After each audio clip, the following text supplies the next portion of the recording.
আসসালামু আলাইকুম। আশা করি সকলে ভালো আছেন। আজকে আপনাদের কবিতা শোনাবো। প্রথম কবিতাটির নাম সেদিন যেন আর না আসে। লিখেছেন আবুল হোসেন। যে হাতে কলম ধরি সেই হাতে বল্লম ধরতে আমি কখনো চাইনি, এখনো চাই না। যে মুখে খেয়েছি চুমো ছেলে মেয়েদের, সে মুখে কি করে আমি অভিশাপ দেব? দিইনি এখনো।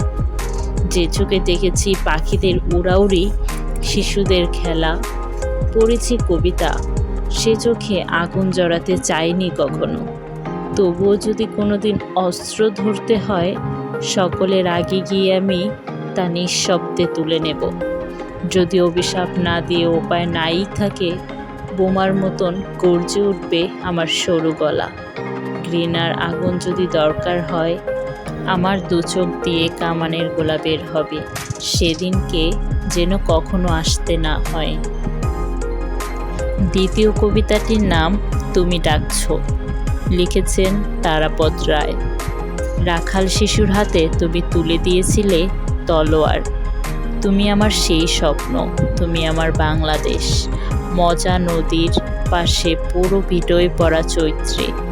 এখন সেখান থেকে বারবার তুমি চিৎকার করে ডাকছো, খোকন খোকন। বারবার বুকের মধ্যে গুম গুম করে উঠছে স্বাধীনতা স্বাধীনতা। আমার রক্ত, আমার জন্ম, আমার বাংলাদেশ। তৃতীয় কবিতা 7.5 কোটি মানুষের পাশে। লিখেছেন সুনীল গঙ্গোপাধ্যায়। সময় একবারই আসে, এবার সে ফিরে যাবে না। মানুষ মরছে, কোটি কোটি মানুষ জেগে উঠছে বাংলাদেশে, ভীতু জড় রোগীর মতন।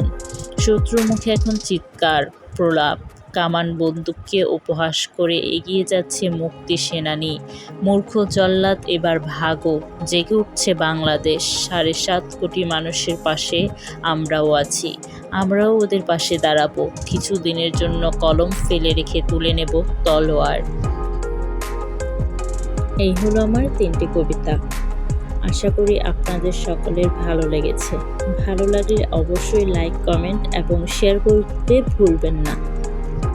আপনারা আমাকে জানাবেন আমার আর্টগুলো কেমন লাগে এবং আমার আর্টের সাথে সাথে আপনারা কি কবিতা আবৃত্তি শুনতে চান নাকি গল্প শুনতে চান, সেটাও অবশ্যই কমেন্টে জানিয়ে দেবেন। আজকে এই পর্যন্তই, এখানে ভিডিওটি শেষ করছি। আল্লাহ হাফেজ।